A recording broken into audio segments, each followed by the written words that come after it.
இது என்ன டெஸ்டா இல்ல T20யா? வங்காளதேசத்தை கலங்கவிட்ட இந்திய வீரர்கள் 50, 100, 150, 200 சாதனை. கான்பூர் கிரீன் பார்க் மைதானத்தில் நடந்து வரும் இந்தியா வங்காளதேச இரண்டாவது டெஸ்ட் போட்டி முதல் நாளில் மழை மற்றும் டைகர் ராபியை தாக்கிய சம்பவம் இந்தியா முழுவதும் பேசப்பட்டது. மழையின் காரணமாக முதல் நாள் ஆட்டம் விரைவாக முடிக்கப்பட்டது. அதே நேரத்தில் வங்காளதேசம் அணியின் சூப்பர் ஃபேன்பாய் என அழைக்கப்படும் டைகர் ராபியை மைதானத்தில் தாக்கியதாக சில வீடியோக்கள் சமூக வலைதளங்களில் பரவியது. கான்பூரில் உள்ள கிரீன் பார்க் மைதானத்தில் இந்தியா வங்காளதேசம் அணிக்கான இரண்டாவது டெஸ்ட் போட்டி நடத்தக்கூடாது என சில இந்து அமைப்புகள் எதிர்ப்பு தெரிவித்து வந்தனர்.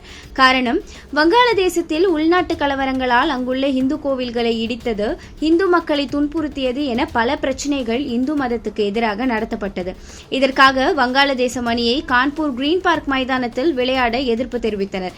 இதில் மைதானத்தில் வங்காளதேசம் அணியை உற்சாகப்படுத்துவதற்காக அந்நாட்டின் super fanboy Tiger Robi Green Park மைதானத்தில் பின்னால் இருந்தவர்கள் அடித்து அவரின் ஆதி வயிற்றில் அடித்ததாகவும் வீடியோக்கள் வெளியானது. பின்னர் அவரை மருத்துவமனைக்கு அனுப்பி சிகிச்சை பெற்று வந்தார். மருத்துவமனை அறிவிப்பில் அவரை யாரும் தாக்கவில்லை, வெப்பம் காரணமாகத்தான் சோர்வடைந்துள்ளார் என தெரிவிக்கப்பட்டுள்ளது. தொடர் மழையின் காரணமாக ஆட்டம் நடைபெறாமல் போனதை அடுத்து நேற்று தொடக்கத்துக்கு முன்பாக 35 ஓவர்கள் மட்டுமே வீசப்பட்டிருந்தது. வங்கதேச அணி 107 ரன்களுக்கு 3 விக்கெட்டுகளை இழந்திருந்தது. இறுதியில் வங்காளதேசம் அணி 233 ரன்கள் மட்டுமே எட்டியது. பின்னர் இந்தியா அணி முதல் இன்னிங்ஸை தொடங்கியது. 1.5 நாள் மட்டுமே மீதமிருக்கும் நிலையிலும் இந்த டெஸ்ட் டிரைவை நோக்கி நகர்த்த இந்தியாவுக்கு விருப்பமில்லை. அப்படி டிரா செய்தால் இந்திய அணிக்கு உலக டெஸ்ட் சாம்பியன்ஷிப் இறுதிப் போட்டியை எட்டுவதில் பிரச்சினை உருவாகும். அதனால் இந்திய அணி இந்த டெஸ்டை எப்படியாவது வென்றே ஆக வேண்டும் என்கிற முனைப்பில் அதிரடியாக விளையாட தொடங்கியது. ஓபனிங் களம் இறங்கிய ஜெய்ஸ்வால் மற்றும் கேப்டன் ரோஹித் சர்மா இருவரும் அதிரடியாக தொடங்கினார்கள். 3 ஓவர் முடிவில் 50 ரன்கள் எடுக்கப்பட்டது.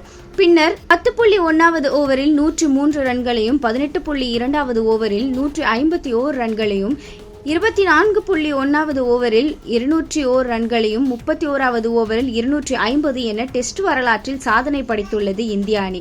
இறுதியில் 34.4வது ஓவரில் 285 ரன்களுக்கு 9 விக்கெட்டுகளை இழந்த நிலையில் இந்திய அணி டிக்ளேர் செய்தது. பின்னர் இரண்டாவது இன்னிங்ஸில் வங்காளதேசம் அணி 47 ஓவர்களில் அனைத்து விக்கெட்டுகளையும் இழந்து 147 ரன்கள் மட்டுமே எடுத்தது. இந்நிலையில் 95 இலக்கை கொண்டு களம் இறங்கிய இந்திய அணி 17.2வது ஓவரில் 98 ரன்கள் பெற்று எளிதாக வெற்றி சந்தித்தது இந்திய அணி. தொடரின் ஆட்டநாயகனான ரவிச்சந்திரன் அஸ்வின் மற்றும் இரண்டாவது ஆட்டத்தின் ஆட்டநாயகனான ஜெய்ஸ்வால் தேர்ந்தெடுக்கப்பட்டுள்ளார்.